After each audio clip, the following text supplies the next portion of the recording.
Hello नमस्कार दोस्तों, मैं नितिन वालिया। आज हम लोग सीटेट के अंदर पूछे जाने वाले कुछ विशेष यात्रियों के बारे में डिस्कस करेंगे और उनकी विशेषताओं को जानेंगे जो भी सीटेट के अंदर पूछे जाती हैं।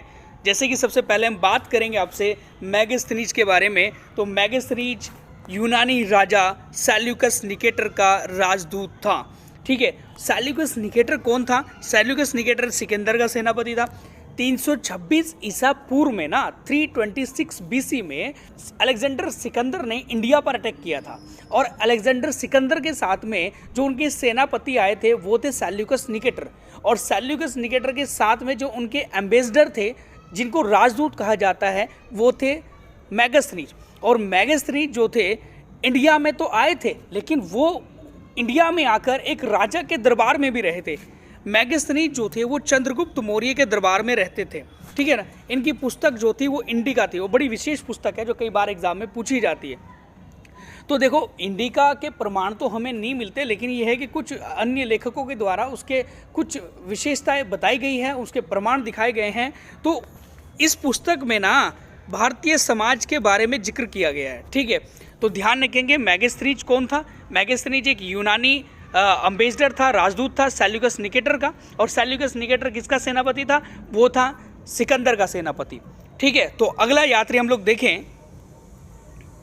ओके, हम लोग जानेंगे फायान के बारे में। तो फायान एक चीनी बौद्ध भिक्षुक था जिसने बौद्ध भिक्षा ली थी, चीन का रहने वाला था। और यह चंद्रगुप्त द्वितीय के समय में भारत आया था। और चंद्रगुप्त द्वितीय जो थे वो गुप्त डायनेस्टी के ना सबसे महान शासक कहे जाते हैं। गुप्त वंश के सबसे महान शासक थे चंद्रगुप्त सेकंड। और चंद्रगुप्त सेकंड के टाइम पर ही इंडिया के अंदर आया था फायान। और चंद्रगुप्त द्वितीय जो था ना, उसे विक्रमादित्य के नाम से भी जाना जाता है। तो फायान की कुछ विशेषता है जो चंद्रगुप्त मौर्य के दरबार में रहकर उन्होंने भारत में कई सारे बौद्ध ग्रंथों को पढ़ा है और उनके बारे में जाना है और उसको फैलाने की भी कोशिश करी है। तो फायान नेक्स्ट हम लोग देखेंगे। ओके, हम लोग जानेंगे फायान के बारे में।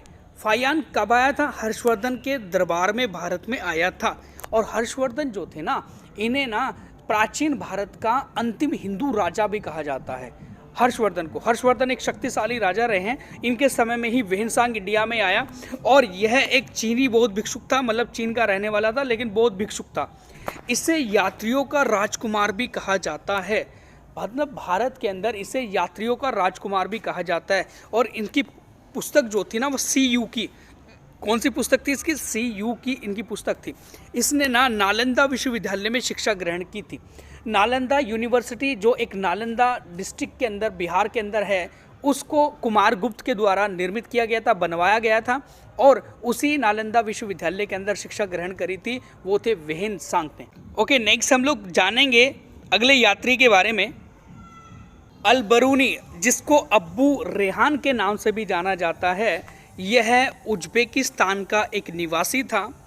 यह महमूद गजनबी के साथ भारत आया था। इसका मूल नाम अब्बू रेहान था। इसकी पुस्तक का नाम था तहकीक-ए-हिंद या किताब उल हिंद। देखो, ध्यान रखेंगे, ये प्रश्न एग्जाम में पूछा जाता है। कहाँ का रहने वाला था? उज्बेकिस्तान का रहने वाला था।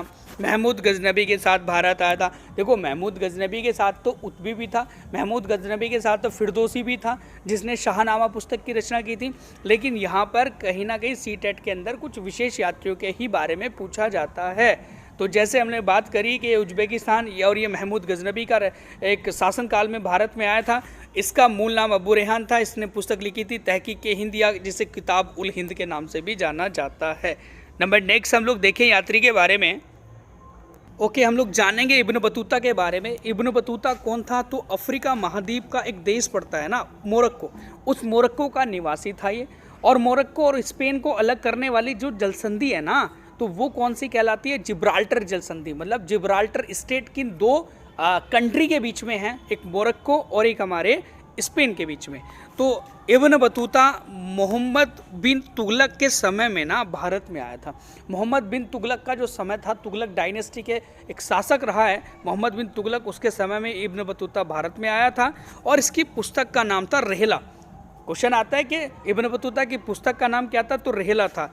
यह दिल्ली के काजी के नाम से भी इसे जाना जाता है। मतलब इब्न बतूता को दिल्ली का काजी भी कहा जाता है, क्योंकि इसको उपाधि मिली थी दिल्ली के काजी के नाम से। ठीक है, और ये कब इंडिया में आया था? तो ये 1333 में इंडिया में आया था, मोहम्मद बिन तुगलक के समय में। नेक्स्ट हम लोग देखें Vasco D gamma. Vasco D gamma कहाँ का रहने वाला था? पुर्तगाल का निवासी था।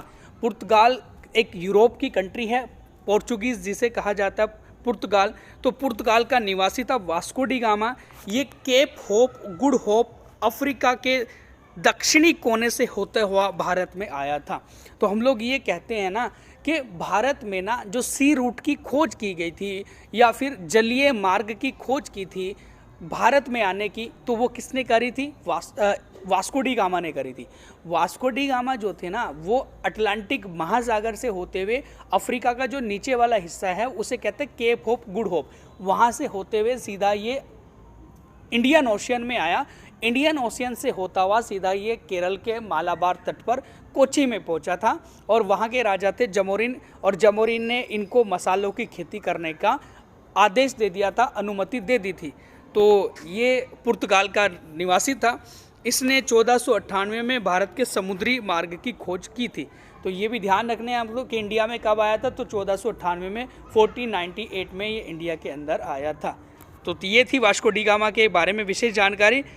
ओके, ये थी एक विशेष क्लास जो यात्रियों के बारे में पूछा जाता है सीटेट के अंदर। अगर आपको हमारी ये जानकारी अच्छी लगी तो प्लीज़ वीडियो को लाइक करें, चैनल को सब्सक्राइब करें, एंड थैंक यू।